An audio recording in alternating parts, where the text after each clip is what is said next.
Up until now, we've mostly treated natural language processing as a text-based tool. You type something in, and the machine types something back. But out in the real world, we physically speak to our devices, and we expect them to speak back to us. To make that happen, we need to bridge the gap between human biology and digital logic. Here in Section 3, we are looking at the spoken side of NLP. We'll map out how speech recognition and text-to-speech work, how virtual assistants combine them into an action loop, and the logic driving the chatbots we converse with. The first step in this digital pipeline is speech recognition. This is the technology that takes the physical sound waves of your voice and converts them into written text. It acts as a translator, turning spoken audio into a format that text-based NLP tools can actually process. This flowchart shows how that translation happens. A microphone captures sound waves and turns those physical vibrations into numbers. Then, a trained AI model maps that numerical data to likely sounds and words. It even uses the context of the surrounding sentence to figure out if you meant there, spelled T-H-E-I-R, or there, spelled T-H-E-R-E. But you'll see in the diagram that disruptions easily break the flow. Background noise, people talking over each other, fast speech, or a heavy accent can cause the model to make mistakes, fracturing the output text. Systems also tend to struggle with specialized vocabulary, or with voices that weren't well represented in the original training data. Even with those errors, this technology serves as a vital accessibility tool. It powers automatic captions for people who are deaf or hard of hearing, and provides voice dictation for anyone who can't easily type due to a motor disability or injury. Digitizing physical speech is the foundational bridge. By turning audio into text, it allows human voices to interface directly with complex language models. A conversation requires two participants. For the machine to talk back, we need text-to-speech. Also known as speech synthesis, this is the exact reverse of speech recognition. It takes written text and turns it back into a spoken voice. Older synthetic voices sounded robotic because they were just tiny, pre-recorded sound clips stitched together. Today, modern systems sound far more natural. They use neural networks to learn the complex patterns of real human speech, matching our natural rhythm, stress, and melody. That level of realism creates severe risks. With just a short audio sample, these systems can clone a specific person's voice, which opens the door to sophisticated scams and deepfake misinformation. Neural networks have made machine audio fluid and lifelike, but that exact same realism introduces serious vulnerabilities when it comes to trusting what we hear online. When you combine the ability to listen with the ability to speak, you get a virtual assistant. Virtual assistants are voice-driven programs.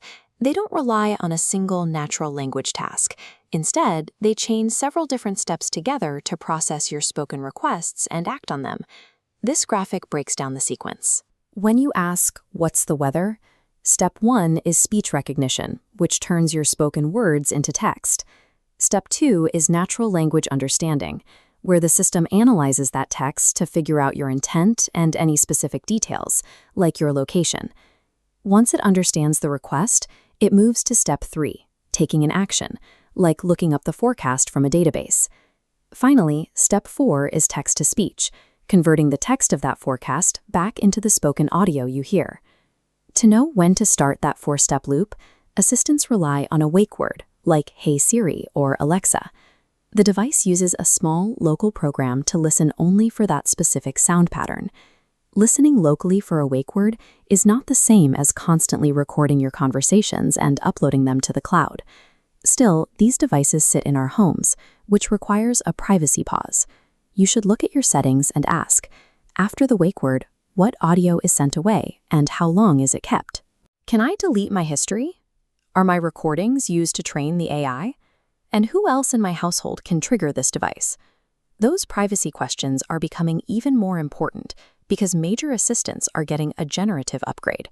By integrating large language models, they are moving away from being rigid command takers and turning into flexible conversation partners. The virtual assistant orchestrates a complex pipeline of NLP models, seamlessly bringing digital capabilities into our physical environments. Whether you are speaking to an assistant or typing on a website, there is a logic layer dictating how the system replies. We call these programs chatbots, but that word covers two very different technologies. First, there are scripted chatbots. These follow simple rules, picking from a set of pre-written answers. They feel rigid, like a phone tree menu, and if you ask them something unexpected, they fail.